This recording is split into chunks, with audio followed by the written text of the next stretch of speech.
Bismillahirrahmanirrahim. Assalamualaikum warahmatullahi wabarakatuh. Perkenalkan, nama saya Guntur Pratama. Kali ini saya ingin mempresentasikan tugas mata kuliah psikolinguistik yang dibawakan oleh Bapak Dr. Alkam Majid, SPD, MI. Judul makalah yang saya ingin bawakan adalah pengertian cabang-cabang psikolinguistik dan perkembangan dan tokoh-tokoh psikolinguistik. Pada bagian pertama, kita akan membahas tentang pengertian psikolinguistik. Kalau kita raba-raba, psikolinguistik itu terdiri dari dua gabungan kata.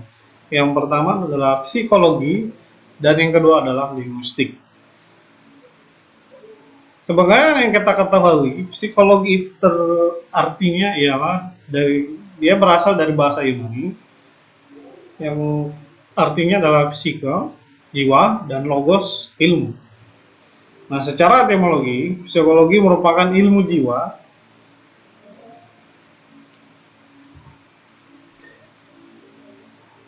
sementara psikolinguistik sendiri menurut Harley dalam bukunya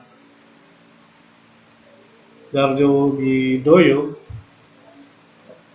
psikolinguistik merupakan studi tentang proses mental dalam pemakaian bahasa.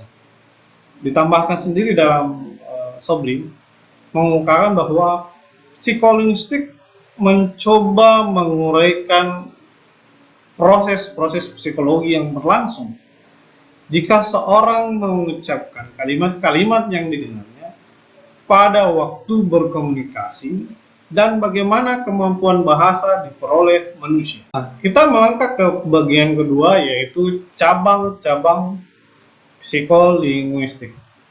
Yang pertama, psikolinguistik teoritis. Pada cabang ini, psikolinguistik khusus membahas tentang teori bahasa, misalnya mengenai hakikat bahasa, ciri bahasa manusia, teori kompetensi, dan performasi, atau teori long and parole, dan sebagainya. Berikutnya yang kedua, cabang psikolinguistik perkembangan. Cabang ini tentang pemerolehan bahasa, bagaimana bahasa itu diperoleh, misalnya tentang teori pemerolehan bahasa, bagaimana bahasa pertama maupun kedua, bagaimana preventif pemerolehan bahasa, teori kritis, pemerolehan bahasa, dan sebagainya. Kita melangkah ke cabang berikutnya, yaitu bagian ketiga, psikolinguistik sosial. Jadi, cabang ini khusus untuk membahas aspek-aspek sosial bahasa, misalnya sikap bahasa, akulturasi budaya, wujud budaya, jarak sosial, periode kritis budaya, pajanan bahasa, pendidikan, dan lamanya pendidikan, dan sebagainya. Yang keempat, cabang psikolinguistik pendidikan. Kalau kita lihat, cabang ini khusus membahas tentang aspek-aspek pendidikan secara umum di sekolah, khususnya tentang peranan bahasa dalam pengajaran bahasa pada umumnya. Jadi kita tekankan di sini, psikologi pendidikan adalah peranan bahasa dalam pengajaran bahasa pada umumnya. Nah, yang kelima, ini yang menurut saya paling menarik adalah neuropsikolinguistik. Kalau kita potong-potongin, neuro itu otak. Jadi cabang ini khusus membahas tentang mengkaji tentang hubungan bahasa dengan otak manusia. Jadi misalnya tentang bagian otak mana yang berkaitan dengan kemampuan berbahasa. Jadi mungkin secara spesifik lagi, syaraf-syaraf bagian mana yang memang memicu manusia itu untuk bisa mengucapkan suatu kata atau kalimat-kalimat. Kemudian, psikolinguistik eksperimental. Nah, cabang ini khusus tentang membahas eksperimen. Jadi sebenarnya ini cabang ini tentang eksperimen dalam semua bidang yang melibatkan bahasa atau perilaku bahasa. Dan yang terakhir adalah ketika tadi awal sampai akhir cabang 1 sampai 5 sampai 6 tadi adalah teori-teorinya dan eksperimennya, maka cabang ini adalah terapannya. Nah, bagaimana penerapan temuan-temuan ke-6 subdisiplin psikolinguistik yang di atas tadi ke dalam bidang-bidang tertentu?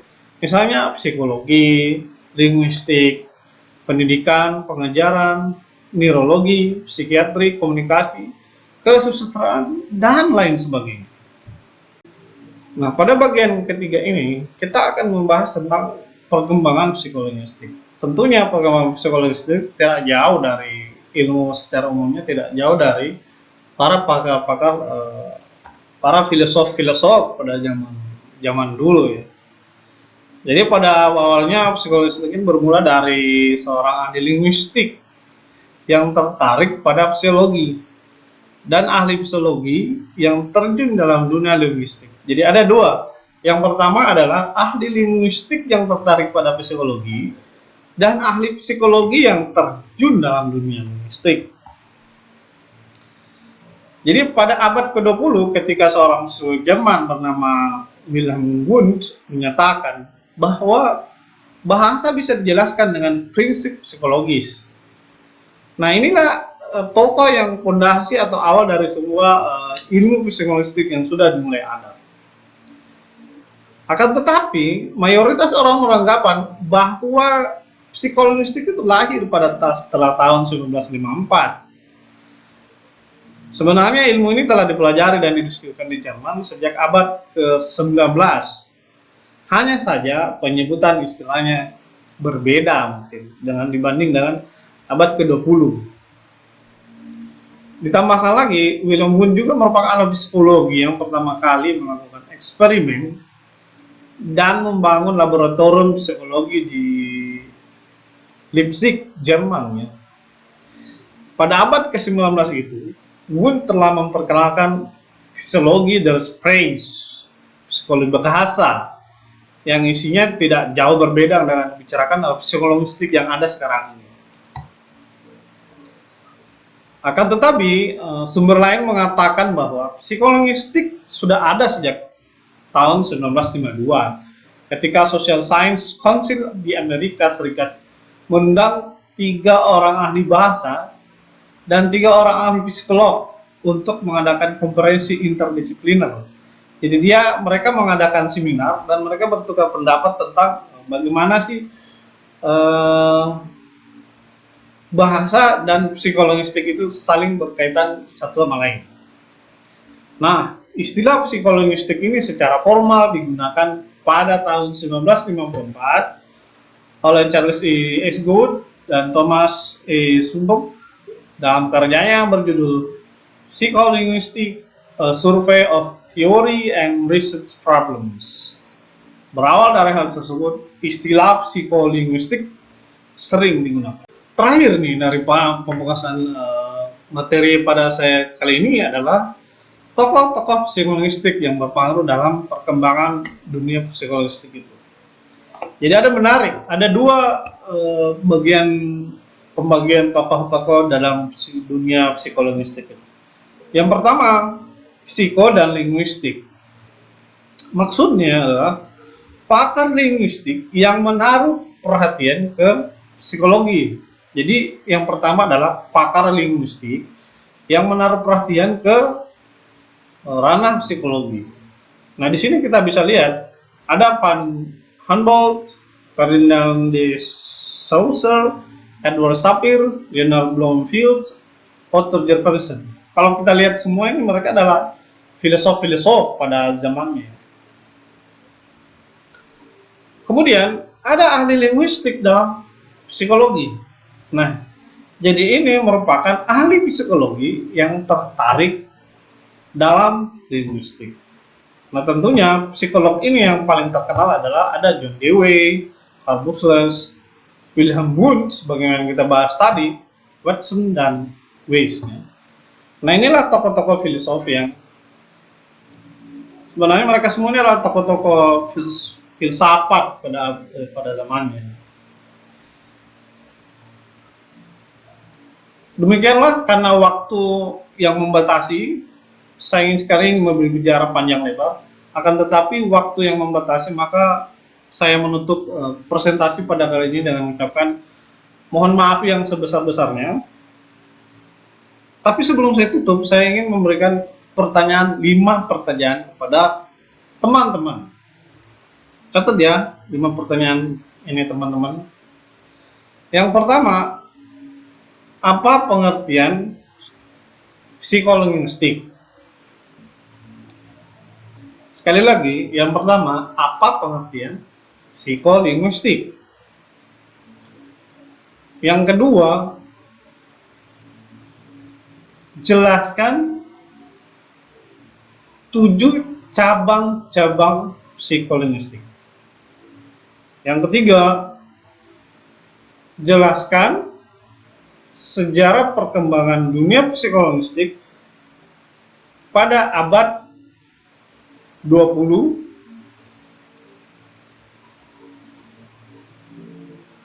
Yang keempat, siapakah yang mengeluarkan buku yang sudah menggunakan istilah psikolinguistik?